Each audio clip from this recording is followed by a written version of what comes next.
Merci beaucoup Moustapha. Merci cher Ousmane Touré. Ñu dugg ci deuxième et dernière thématique bi nga xamné dañuy defaat ben retour rek par rapport ak mbirum BAD bi ak la diplomatie sénégalaise bi nga xamné fu mu toll nii ñu bëri ñun koy indexé. Il faut rek rappeler les faits walum présidence bu BAD bi la finalement le candidat bu Mauritanie bi mo gagné li nga xamné mo nek boobule élection devançant ñi nga xamné mo nek ses rivales respectifs bu réewum Zambie mom nak amna 76,18 des voix le candidat zambien Samuel Musel mo am 20,26 voix le sénégalais Amadou Hott termine troisième avec ben score lamentable il se retrouve avec 3,55 des voix 5 candidats nak ñoo nekkoon en lice pour l'élection de ce jeudi dans la capitale économique ivoirienne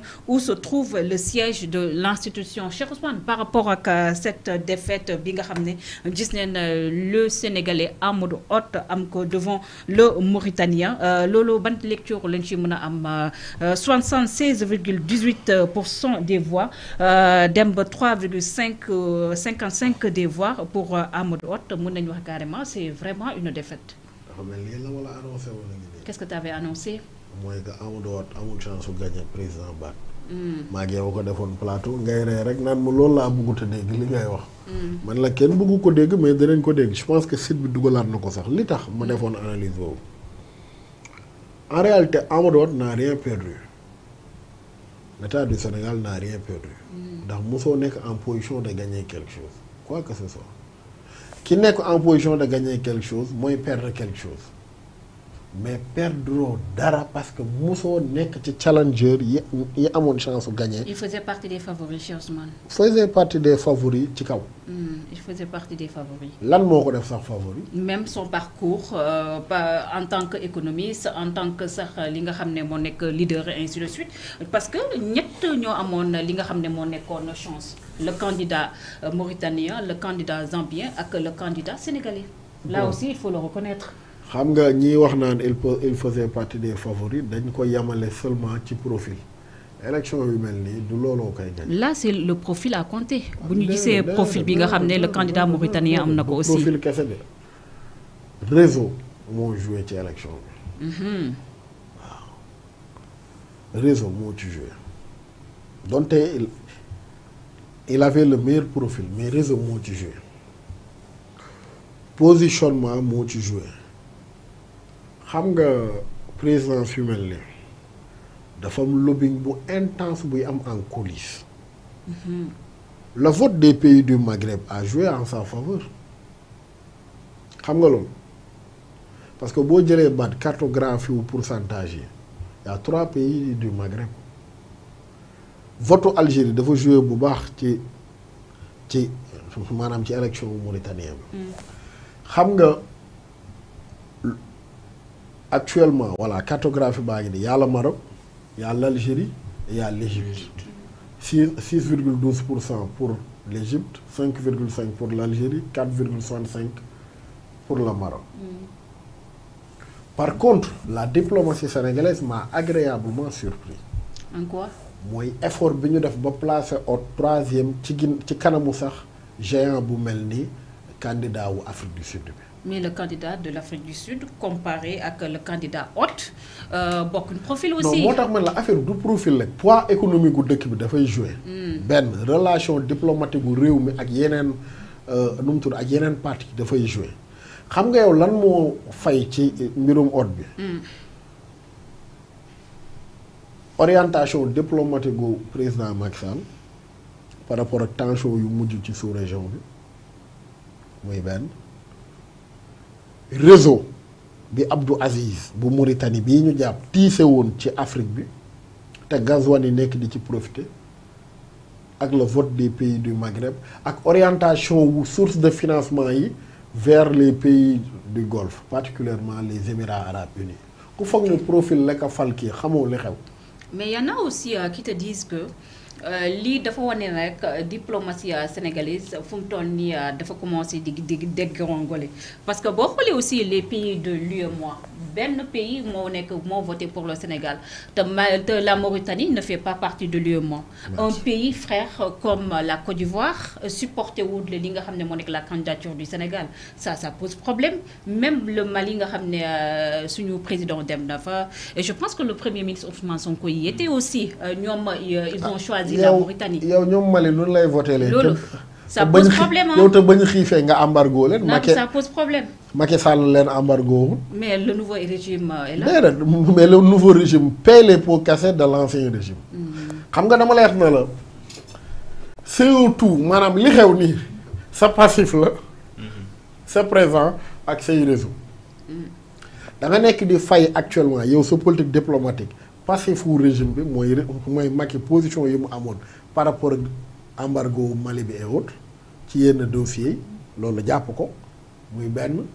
et la Côte d'Ivoire. ci laay ñëw si. lan lañ ko mën a justifier. non Côte d'Ivoire du la soutenir sa candidat bi. comment ça pour beaucoup de raisons.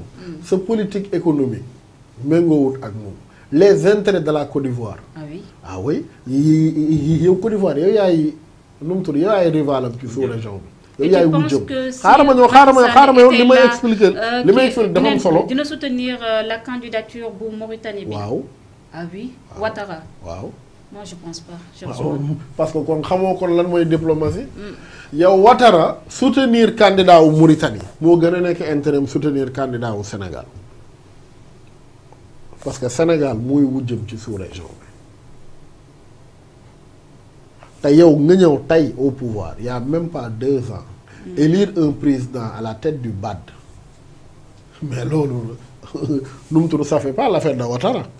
diplomatie dafa jeu d'échec la wax naa la ko du intérêt Ouattara un Sénégalais dirigé woon BAD ci période bii ci régime bu bees bii am lu muy prôné ci politique bu contraire ak politique bi Ouattara gëm politique monétaire politique de souveraineté et autres. donc ils ont sanctionné ce régime.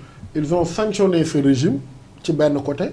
d'autres pays ont sanctionné les positions de Macky Sall.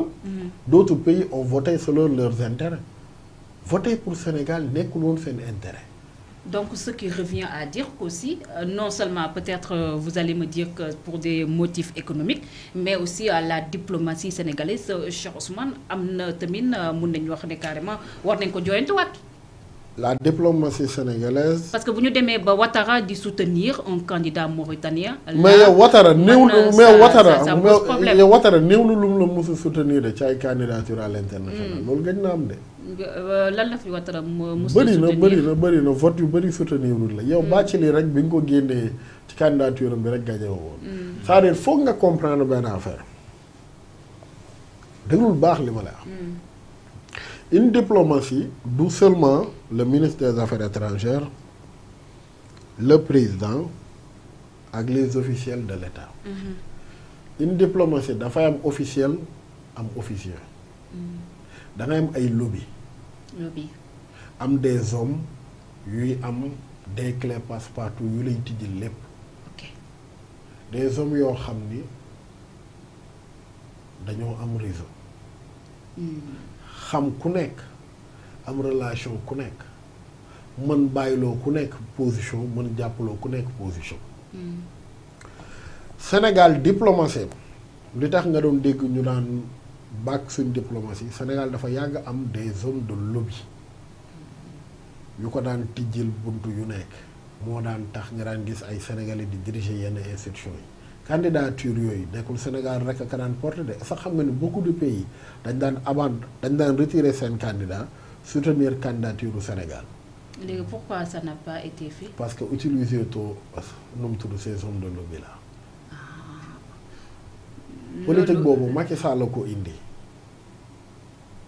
moo nekk di ñu topp nii ba tey déglu baax li ma la wax Sénégal réew mu ndaw la. en termes d'habitants ak ci économie. n'empêche organiser nga 2 fois aussi. lan moo la ko may pour yow. du taille du poids lobby la. ci wàllum diina da nga am ñu dëgër kët yoo xam ne dañ téye umma islamique bi moo permettre nga organiser aussi 86 organiser ko 2006 xaw ma 2007 Sénégal muy seul pays en Afrique je pense que après la Caire la bu organiser 2 fois de suite aussi loolu lobby la daa amoon des hommes yoo xam dañ teewoon le monde arabe. mais la diplomatie xaaral ma ñëw waaw mooy li ma la wax maa la ko wax léegi ñoom Sidy Lamine ndem si yàlla si ñoom ambassadeur Moustapha Cissé ndem si yàlla si ñoom Cheikh Ahmed Tidiane Sy Al Maktoum ñoom Abdou Aziz Sy Al Amin ñoom Imam Hassan Cissé des figures emblématiques yoo xam ne monde arabe bi dañ ko téewoon ay Oustaz Baram Diop ay sëñ kii Mbacke ambassadeur ñooñu ils ont beaucoup contribué sur la diplomatie sénégalaise da nga daan am ay nit ñoo xam ne da ngay war a recevoir chef d'état mu ne la leeragul ma ñëw nga yónnee ko émissaire boobu kooku jël lettre bi dem seet ko nu ko da ngay ñëw buur boobu day ñëw wala président boobu day ñëw da nga daan gis réew moo xam ne amul relation diplomatique ak Sénégal déglul li ma la wax de wala daf ko rompre benn sénégalais jóge fii président mandaté ko mu wàcc dëkk boobu nuyewaat relation yi ñu tijjiwaat ambassade ci ñaari dëkk yi da nga daan am candidature am ku dem seeti Assane II wala Mohamed VI nu ko dama bëggoon nga soutenir suñu candidat dëkk retirer sa candidature Maroc ak poids bu retirer candidature am ba pare soutenir sa candidature yow est-ce que ngay dégg li ma la wax da nga daan am nit ku jóge fii dem Abidjan seeti Gbagbo wala Ouattara na ko souteniral suñu candidat. mais nit yooyu ana ñu. ñi ngi fi dañ leen a utiliser tout ci diplomatie Sénégal depuis Macky Sall la nag loolu. Macky moo changé ligne diplomatique ci beaucoup de domaines dans beaucoup de domaines loolu moo nekk di ñu dab ba fu ñu toll mais ku foog ne responsabilité régime bi la xamoo li xew. moo tax ni Sénégal doon briller à l'international wàññeeku ci wàllum diplomatie.